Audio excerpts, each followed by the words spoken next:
بسم اللہ الرحمن الرحیم۔ السلام علیکم محترم ناظرین۔ حاتم طائی کی بیٹی جب قید ہو کر بارگاہ رسالت صلی اللہ علیہ وسلم میں آئی تو اس کا دوپٹہ تھوڑا سا سرکا ہوا تھا، سر کے چند بال یا ایک بال نظر آ رہا تھا۔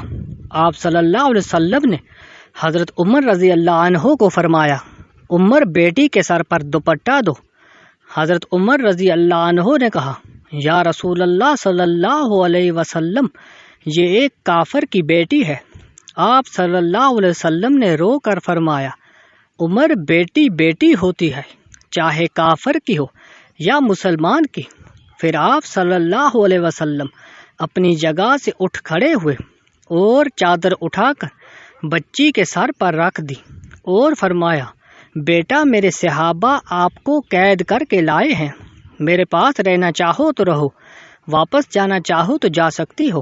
وہ لڑکی کہتی ہے، میں واپس جانا چاہتی ہوں، آپ صلی اللہ علیہ وسلم پر میرے ماں باپ بھی قربان ہوں۔ آپ صلی اللہ علیہ وسلم نے صحابہ کی ڈیوٹی لگائی۔ 2 دن اور 2 راتوں کے بعد آپ صلی اللہ علیہ وسلم کے پاک اصحاب دروازے پر پہنچے اور دروازہ کھٹکھٹایا۔ اندر سے عطائی بن حاتم یعنی حاتم کا بیٹا باہر آیا۔ جب بہن کو غیر محرم صحابہ کے ساتھ دیکھا تو غصے میں آ گیا۔ پہلا سوال بہن سے پوچھا کہ مسلمانوں کا نبی کیسا ہے؟ بہن بھاگ کر آئی ہوئی بھائی کے منہ پر ہاتھ رکھ کر کہتی ہے، بھائی غلط لفظ منہ سے نہ نکالنا، میرا باپ بھی میری عزت کی حفاظت نہیں کر سکتا تھا جو محمد عربی صلی اللہ علیہ وسلم نے کی ہے۔ اس نے پوچھا، ان صحابہ کا کردار کیسا ہے؟ کہنے لگی، نماز کا وقت ہوتا تھا یہ نماز پڑھتے تھے، میں نے ان کا چہرہ نہیں دیکھا، انہوں نے میرا نہیں دیکھا۔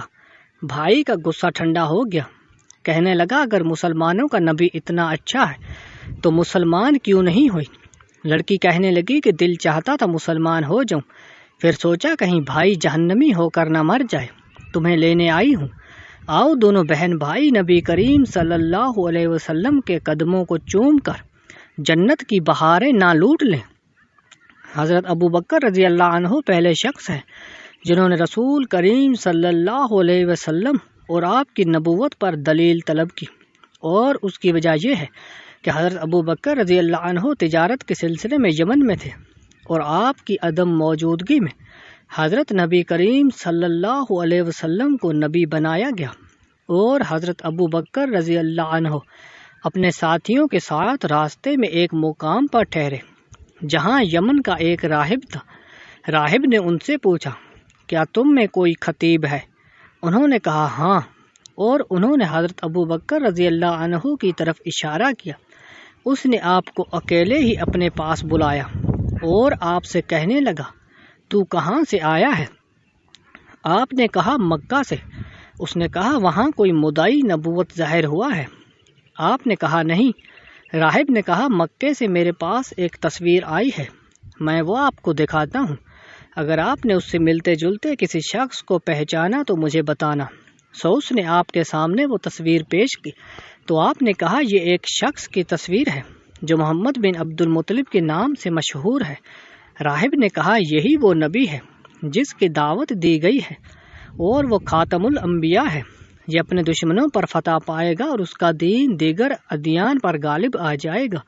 حضرت ابو بکر رضی اللہ عنہ نے کہا، ہمیں تو اس کی یہ بات معلوم نہیں، اور نہ اس نے دعویٰ کیا ہے، اور نہ وہ علم میں مشہور ہے، اور نہ اچھا لکھ سکتا ہے، اور نہ اس نے یہود و نصارہ سے میل جول کیا ہے۔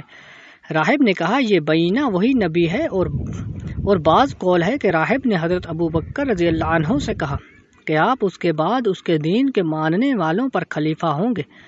پس حضرت ابو بکر رضی اللہ عنہ راہب کے ہاں سے واپس آ گئے، اور راہب نے جو کچھ آپ سے کہا آپ نے اپنے ساتھیوں میں سے کسی کو نہ بتایا، اور جب آپ مکہ آئے تو آپ کے ام سلمہ ام الخیر نے آپ سے کہا کہ آپ کے دوست محمد نے جو کچھ کیا ہے آپ کو اس کی خبر ملی ہے، اس کا خیال ہے کہ وہ نبی ہے، اسے اللہ نے نبی بنایا ہے اور اسے اس کی قوم کی طرف اور سب مخلوق کی طرف بھیجا ہے۔